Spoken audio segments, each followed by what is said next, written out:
ఒక పాత సామెత నేను చిన్నప్పటి నుంచి వింటా ఉన్నా. పచ్చ కామెర్ల వాళ్ళకి లోకమంతా పచ్చ కనబడుతుందట.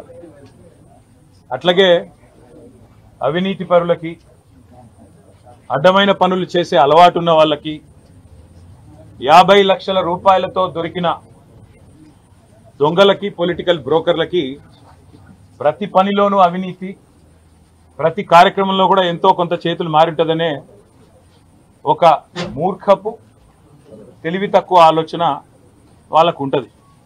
ఇక స్వతహాగానే అది అంటారు కదా, పుర్రెలో పుట్టింది కదా ఎక్కడ పోదు అంటారు కదా, అట్లనే ఇక వారికి పుట్టుకతో వచ్చిన బుద్ధి అది. మనం చేయగలిగింది ఏమీ లేదు. కాకపోతే ఇవాళ తెలంగాణలో జరుగుతున్నది ఏంటి? పొద్దున్న నుంచి కాంగ్రెస్ నాయకుల హడావుడి, ఏదో జరిగిపోయింది. ఏం జరిగింది అసలు?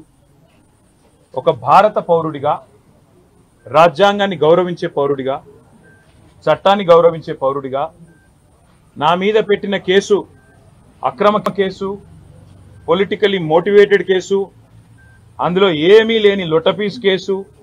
కానీ ఏదో ఒకటైనా సరే అతికిచ్చి, ఏదో ఒకటి చేసి బట్టగాల్చి మీదేసి ఏదో జరిగింది అని చూపెట్టే ప్రయత్నంలో పెడుతున్న కక్ష సాధింపు కేసు అని తెలిసినా ఏసీబీ విచారణకు పిలిస్తే గౌరవించి నిన్న పొద్దున 10 గంటలకు నేను పోయినా.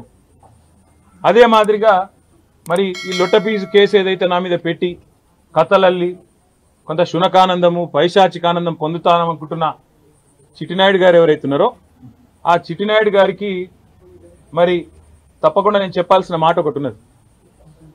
ఖచ్చితంగా భారత పౌరుడిగా, చట్టాన్ని, రాజ్యాంగాన్ని గౌరవించే పౌరుడిగా నువ్వు అక్రమ కేసును నీ అధికారాన్ని అడ్డం పెట్టుకున్న మీద పెడితే, ఇష్టం వచ్చినట్టు బురద చల్లితే, తప్పకుండా రాజ్యాంగపరంగా, న్యాయపరంగా నాకున్న ప్రతి హక్కును వినియోగించుకోవాల్సిన బాధ్యత నా మీద ఉంటుంది.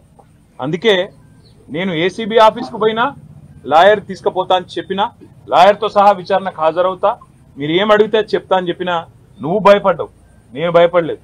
నేను అర్ధగంట 40 నిమిషాలు ఎదురు చూసినా నీ వ్యవస్థ ఎందుకో కానీ మరి నా నుంచి ప్రశ్నలు అడగడానికి వెనకకు పోయింది. అట్లాగే కోర్టుకు పోయినా, కోర్టులో, హైకోర్టులో పిటిషన్ వేసినాం. ఏమని? ఇది అక్రమ కేసు, ఎఫ్ఐఆర్ తప్పు, ఎఫ్ఐఆర్ అనవసరపు సెక్షన్లు, అక్కరలేని సెక్షన్లు ఇష్టం వచ్చినట్టు పెట్టినారని చెప్పి వాదించినాం. సరే, కోర్టు ఏ కారణం చేతనైతే, ఎందుకంటే న్యాయ వ్యవస్థ మీద మాకు సంపూర్ణమైన గౌరవం ఉంది, న్యాయమూర్తుల మీద సంపూర్ణమైన విశ్వాసం కూడా ఉంది. ఇవాళ హైకోర్టులో మాకు తీర్పు కేవలం క్వాష్ పిటిషన్ కొట్టేసినారు. దానికే కొంతమంది ఎంత సంతోషపడిపోతున్నారంటే, కాంగ్రెస్ వాళ్ళు ఏదో నాకు ఉరిశిక్ష చేసిండ్రు, లేదా నేరారోపణ అయిపోయింది, రుజువు అయిపోయింది, మొత్తం కేసే అయిపోయింది అని చెప్పి సంకలు గుద్దుకుంటా ఉన్నారు. ఆ సన్నాసులకు నేను చెప్పేది ఏంటంటే, ఇది స్టార్టింగే, ఇప్పుడేం తాగమైతే ఎట్లా?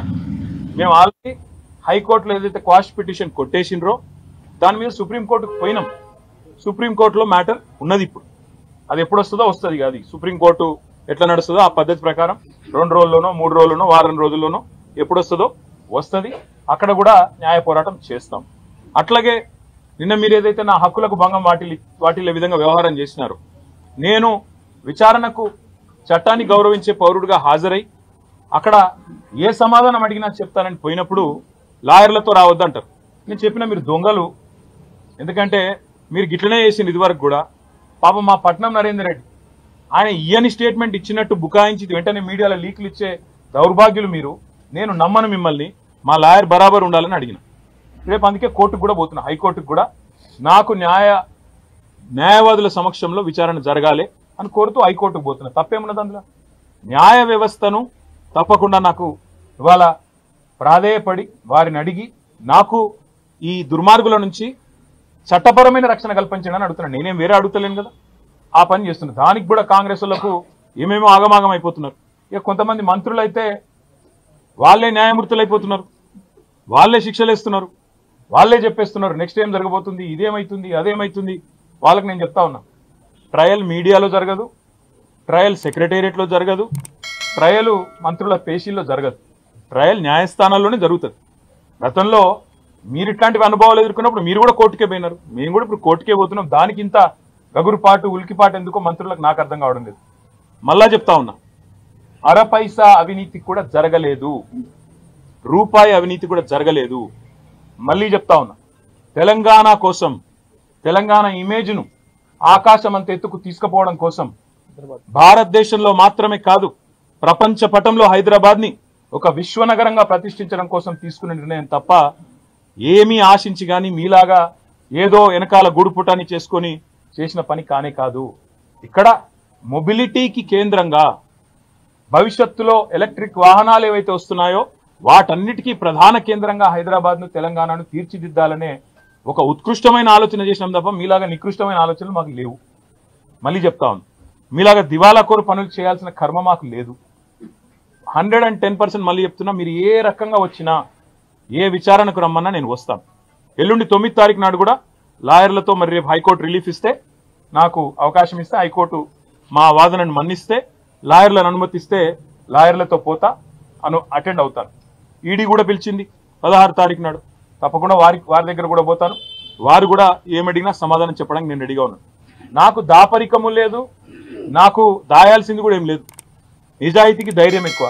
తప్పకుండా నేను ముమ్మాటికి ఒక తెలంగాణ బిడ్డగా, రేషం గల్ల బిడ్డగా, ఏ తప్పు చేయని అనా పైసా అవినీతి చేయని బిడ్డగా చెప్తా ఉన్నా, ఏ విచారణ అనేది ఎదుర్కోవడానికి నేను సిద్ధం.